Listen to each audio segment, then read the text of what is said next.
शामिल हैं इस इंटरेक्शन में, मैं सबका स्वागत करता हूं। और जो पिछले सेशन के बाद, इंटरेक्शन के बाद कुछ सवाल दर्शकों ने भेजे हैं, मैं उनका थोड़ा क्लैरिफिकेशन और जवाब आप सबको बताता हूँ। एक दो क्वेश्चन आए हैं जो हम कहते हैं कि प्रिवेंटिव मेजर्स लेते हैं, जो एक तो मास्क पहनना और दूसरा है सोशल डिस्टेंस, जो कहते हैं एक दूसरे से 2 गज के करीब करीब की दूरी रखिए।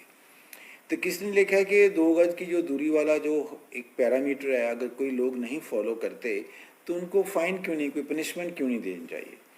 देखिए, बात आपकी सही है, कई कंट्रीज में ऐसा किया जाता है, पर थोड़ा ये जो सोशल डिस्टेंस का अपने कंट्री में, बड़े शहरों में जहाँ थोड़ा क्राउडिंग ज़्यादा है कि जगह ही कम होती है, थोड़ा मुश्किल हो जाता है।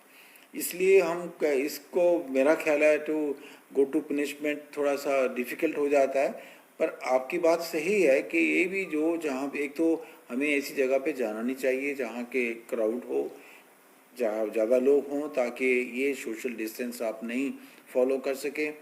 और अगर जहाँ पे आपको पॉसिबिलिटी है, इसको करना चाहिए।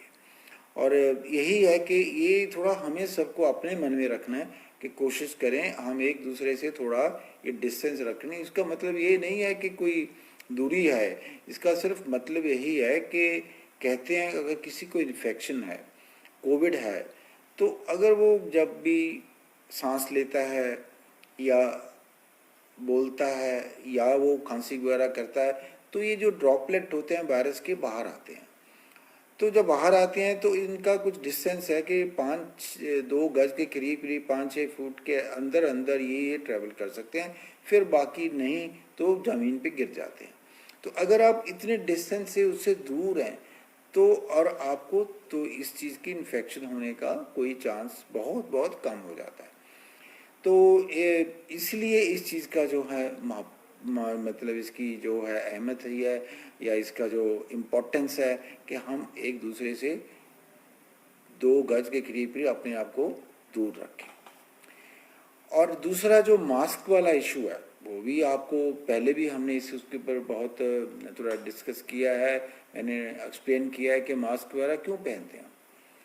अभी ये कि जब ये ड्रॉपलेट या वायरस जो लोग बोलने के टाइम, खांसी करने के टाइम जो निकालते हैं, तो अगर वो मास्क पहना होता है तो इतना डिस्टेंस में ट्रेवल नहीं कर सकते। इसलिए अगर कोई इंसान इस डिस्टेंस से थोड़ा कम भी है तो भी उसको चांसेस इन्फेक्शन होने के कम हो जाते हैं। और एक मास्क का एडवांटेज और है कि ये अगर आपको इन्फेक्शन होती भी है तो बिकॉज मास्क को ड्रॉपलेट्स को थोड़ा फिल्टर कर देता है, बड़े जो पार्टिकल्स होते हैं वो मास्क के अंदर ही रह जाते हैं तो बाहर नहीं आते, तो इसलिए आपको इन्फेक्शन अगर होती भी है किसी को तो माइल्ड होती है, उस ज़्यादा वायरल लोड नहीं जाता। So these are the 2 advantages.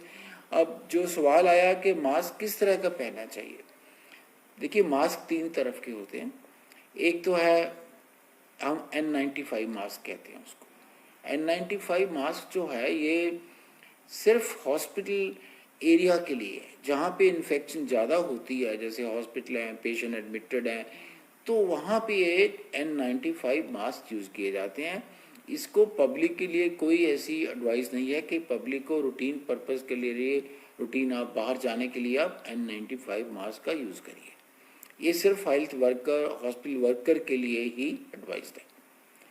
दूसरा सर्जिकल मास्क भी हॉस्पिटल में पहना जाता है ज़्यादा, और पर्टिकुलरली कुछ एरिया ऐसे होते हैं हॉस्पिटल में जहाँ कोई ऐसे इन्फेक्शन वाले एरिया नहीं होते, पर ये हॉस्पिटल है तो वहाँ उस एरिया में जहाँ ज़्यादा इन्फेक्शन एरिया होते हैं वहाँ तो हम 95 की बात आती है।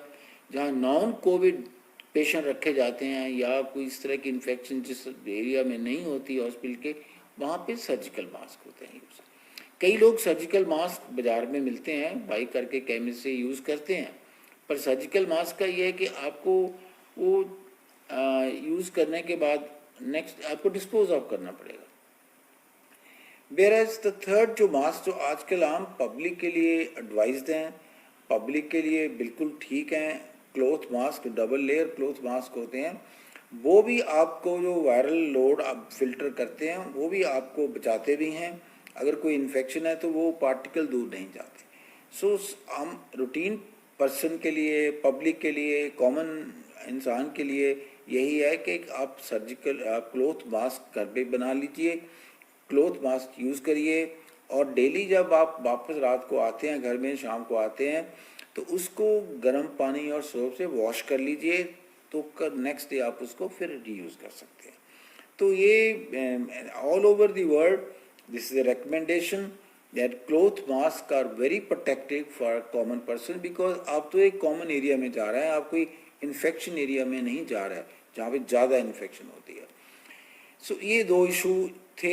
एक किसी ने पूछा है कि रिकवरी रेट क्या है, रिकवरी रेट, पंजाब का रिकवरी रेट क्या है ना, रिकवरी रेट होता क्या है।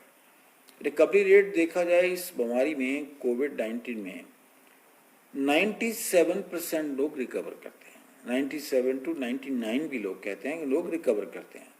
सिर्फ 1%, 3% लोग ऐसे होते हैं जिनको इस इन्फेक्शन में कुछ सीरियसनेस आ जाती है, they become more serious, critical, and some unfortunately we may lose some. तो जो अनफॉर्चुनेटली जो जिनकी डेथ होती है वो तो डिफरेंट है, बाकी सब इस बीमारी में रिकवर करते हैं। बट रिकवरी रेट हर एक प्लेस का डिफरेंट टाइम में डिफरेंट होता है। जैसे इन्फेक्शन कहते हैं जब हो जाए तो ये इन्फेक्टिव पीरियड 14 दिन रहता है, और कई बारी सम जो ज़्यादा हमारे बुजुर्ग हैं, एल्डरली पीपल हैं, थोड़ा इट में take longer time, few more days, तो उसके बाद उन्हें रिकवर कर जाना है। तो रिकवरी रेट डिपेंड करता है कि आप किस टाइम पे देख रहे हैं। अगर सपोज आज 100 इंसान को अभी इन्फेक्शन हुई है, 2 दिन के बाद देखते हैं, अभी तो रिकवरी तो 14 दिन के बाद होएगी। तो इसलिए 14 दिन के बाद अगर देखेंगे लार्ज परसेंटेज विल रिकवर्ड, अगर कोई और इन्फेक्शन बीच में लोग आ गए थे वो फिर तो रिकवरी रेट तो वेरी करता रहता है। पंजाब का recovery rate at the moment is around 70%, but जैसे मैंने कहा कि 97 to 99% लोग इस बीमारी से रिकवर करते हैं। इस बीमारी का जो मेन इशू है, इतने लोग रिकवर करते हैं तो कहते हैं क्यों हम डर क्यों रहे हैं इससे। डरने का सिर्फ यही है कि जो 2-3% लोग सिक हो जाते हैं, they can become very serious and we may unfortunately lose them. So idea यही है कि अगर आप प्रिकॉशन ले लें, अगर किसी को इन्फेक्शन है, अपने आप को 14 दिन उसने आइसोलेट ही करना है, तो अगर वो घर पे रहे या हॉस्पिटल में रहे, उसके बाद वो इन्फेक्शन स्प्रेड नहीं कर सकता। तो इसलिए हम जो हमारे कुछ जैसे एल्डरली लोग हैं जिनको कुछ ऐसी कोमॉर्बिडिटीज हैं, जैसे लास्ट टाइम भी बताया था, शुगर है, ब्लड प्रेशर है, किडनी की प्रॉब्लम है, इस सब को इस इन्फेक्शन के होने के चांसेस भी ज़्यादा है। अगर हो जाए तो थोड़ा कॉम्प्लिकेशन होने के चांसेस बहुत बढ़ जाते हैं। अगर नॉर्मल इंसान को 1-8% है, 10 टाइम दिन के चांसेस बढ़ जाते हैं to develop some kind of a complication. So इसलिए जो है कि ये जो प्रिकॉशन लेने वाली बात है। और एक किसी ने भी पूछा कि अगर हम कहते हैं एल्डरली लोग को मॉर्बिड बाहर ना जाएं, घर में बैठें ताकि इन्फेक्शन से उनको बचाना है, भाई सही बात है, पर वो उन्होंने कहा देखो कई बार अंदर इंसान बैठा बैठा भी घबरा जाता है, थोड़ा स्ट्रेस भी हो जाता है, एंग्जाइटी भी होती है। जब आप कभी न्यूज़पेपर में जो पढ़ते हो, कभी टीवी में देखते हो भी इस तरह की बीमारी फैल रही है, कोई बात नहीं, पर उनको हमें अश्योर करना है। उसके लिए 2 प्रिकॉशन है।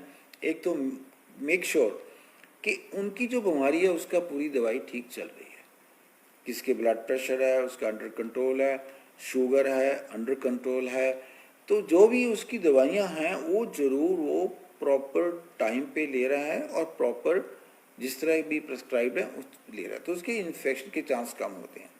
और घर में कोशिश करो, अगर कोई बाहर से बच्चे आते हैं तो कोशिश है उनको बचाने के लिए भी कह सकते हैं कि घर में भी बीच में वो मास्क पहन सकते हैं।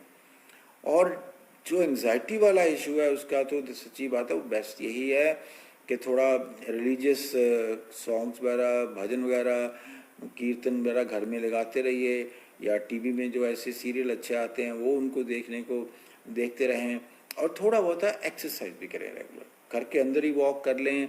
जो लोग योगा कर सकते हैं योगा करें, या फिजिकल एक्सरसाइज कर सकते हैं वो करें, एक दिन में 2 बार करें।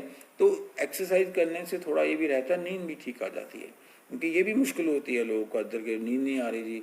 सो हम कोशिश ये करते हैं ऐसे कि दवाई से बचना चाहिए, ये नहीं, गोलियां तो हैं, आप अगर कई बार होता है, कई लोग बहुत स्ट्रेस हो जाते हैं, बिल्कुल नींद की दिक्कत आती है, तो कई बार ऐसी दवाई भी एडवाइस की जाती है।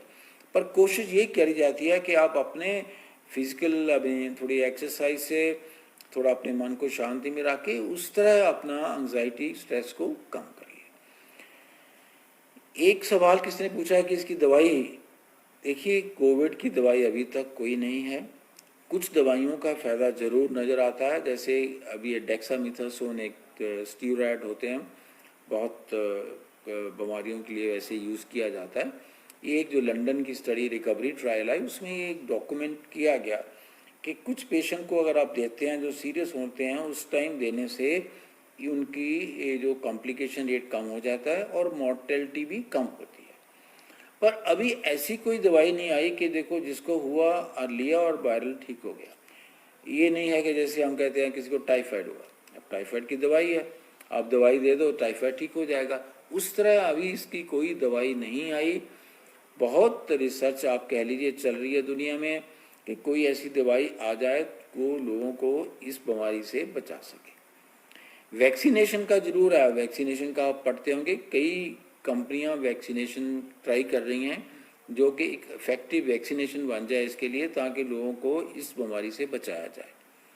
तो ये वैक्सीन जो हैं अभी कुछ एडवांस स्टेज पे हैं और जो शुरू भी हो गई हैं, एक आध जो रशियन वैक्सीन है।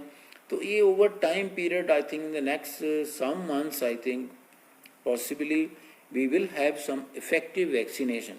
बट टिल दैट टाइम, जब तक इस तरह का कोई इलाज नहीं आता, इस तरह की प्रोटेक्शन कोई हमारे पास नहीं है, जैसे मैंने कहा हमें यही जो जो फिजिकल जो हम इसको कह देते हैं सोशल वैक्सीन, फिजिकल डिस्टेंस रखिए, मास्क पहनिए, वॉश करिए हैंड्स जब भी किसी को टच करते हैं, क्योंकि डर है कि ड्रॉपलेट कहते हैं, कई बार ड्रॉप करके ना कपड़े पे या टेबल पे या कोई लिफ्ट है जैसे उसका गेट पे, ऐसे लोग जो खांसी करेंगे हो सकता है ड्रॉपलेट वहाँ रुक जाएं। तो जब भी आप कोई टच करते हैं उसके बाद अपने हैंड वॉश जरूर करिए। सो ये प्रिकॉशन है which is like a social vaccine.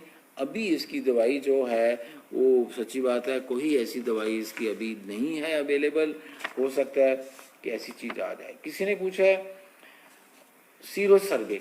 Sero survey होता है कि अगर किसी को इन्फेक्शन हो जाए तो उसके अंदर इम्यूनिटी होती है, ताकि एंटीबॉडीज़ बनती हैं ब्लड में, जिससे ये होता है कि उसको जब रिकवर कर जाता है तब उसको दोबारा इन्फेक्शन नहीं होगी। अब ये इसकी जो एंटीबॉडी बनती हैं वो कितनी देर रहेंगी बॉडी में, 3 महीने रहेंगी, 6 महीने रहेंगी या सारी उम्र चलती रहेंगी, वो कहना भी मुश्किल है।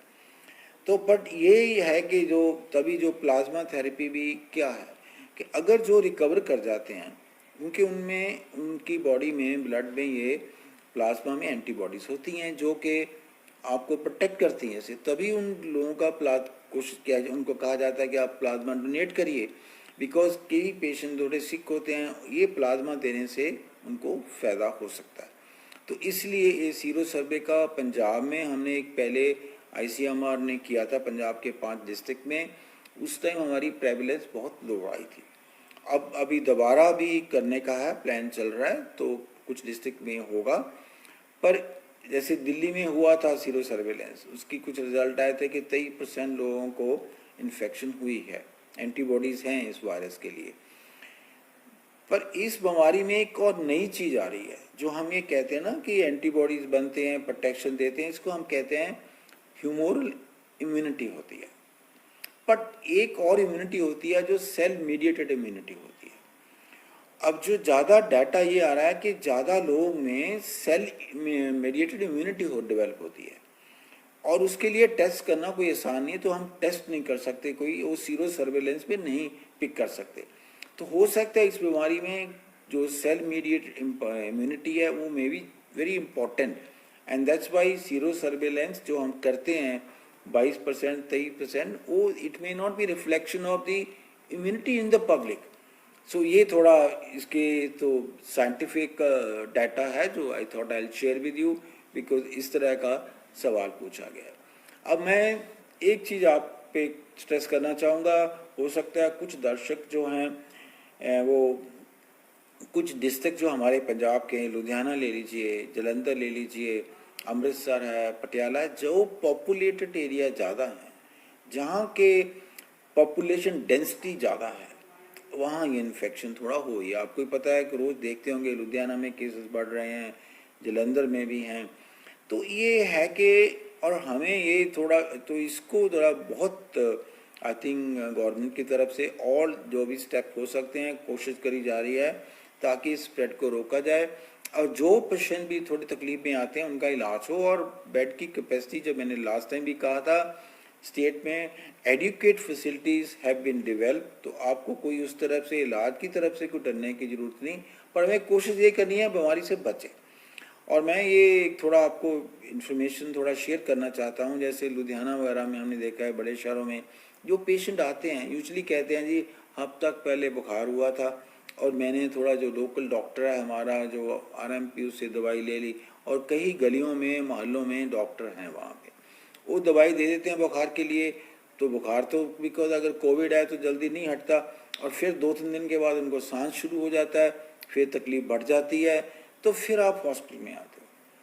बट ये जो गोल्डन टाइम कहते हैं 3 से 5-6 दिन जो पहले होते हैं, वो बड़ा इम्पोर्टेंट टाइम है इस बीमारी में। अगर उसमें जल्दी आप हॉस्पिटल की हेल्प में चले जाओगे तो बच सकते हो। जैसे अगर पहले दिन ही बुखार हो, कुछ खांसी ऐसी है, जैसे बताया गया सबको कि अपना टेस्ट जल्दी कराओ। मैं ये सब प्रैक्टिशनर को भी एक बड़े हाथ जोड़ के रिक्वेस्ट करूँगा कि आज के टाइम पे जो इस बीमारी को हम फेस कर रहे हैं, कि अगर आपके पास कोई पेशेंट आता है जिसको बुखार है, कुछ खांसी है या कुछ और सिम्टम कह रहा है, हेडेक है, पेन एब्डोमेन है, इवन लूज मोशन है, उनका जरूर बुखार है तो कोविड टेस्ट जरूर करवाइए, बिकॉज यही तरीका है इसको जल्दी पकड़ने का। अगर हम इसको जल्दी पकड़ लेंगे तो चांसेस हैं कि इंसान को हम पूरी तरह बचा सकते हैं इसकी कॉम्प्लिकेशन से। सो ये आप सभी को, अपने को, और जो भी आपके रिश्तेदार हैं, जो भी आपके कांटेक्ट हैं, जब भी कभी आपको हो जाए इन्फेक्शन, को सबको एडवाइस करिए कि अपना टेस्ट जल्दी कराइए, because that is the only way that we can save our self from this and save others also.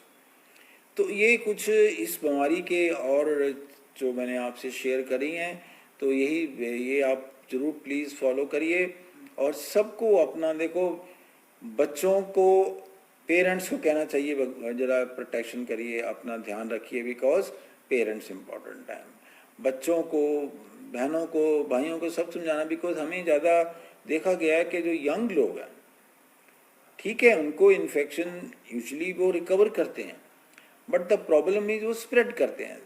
तो इसलिए उनको ये जो प्रिकॉशन लेनी है वो जरूर रिलीजियसली लें, इसको इग्नोर ना करें। जो ये मास्क पहनना है, इसकी बहुत, इस बीमारी को बचने के लिए, दूसरों को बचाने के लिए बहुत अहमियत है इस मास्क का यूज़ करना। तो मैं इन चंद शब्दों से फिर आप इस सेशन का आज का फिर आपका धन्यवाद करता हूँ कि जो भी हमने जो कुछ आपके सवाल थे उनका थोड़ा जवाब देने की कोशिश करी है, क्लैरिफाई किया है। आगे भी आप जो भी आपके मन में कुछ इस बीमारी के बारे कुछ इश्यूज़ हैं, कोई ऐसा है जो आपको थोड़ा समझ नहीं है, तो प्लीज़ आप ज़रूर पूछिए, अपने सवाल भेजिए। हम फिर आपके वो जो भी क्वेश्चन हैं, जो आपकी क्वेरीज हैं, उन सब का हम कोशिश करेंगे पूरी तरह आपको उसका क्लैरिफिकेशन देने के लिए। मैं फिर आप सबसे इजाज़त लेता हूँ एंड धन्यवाद।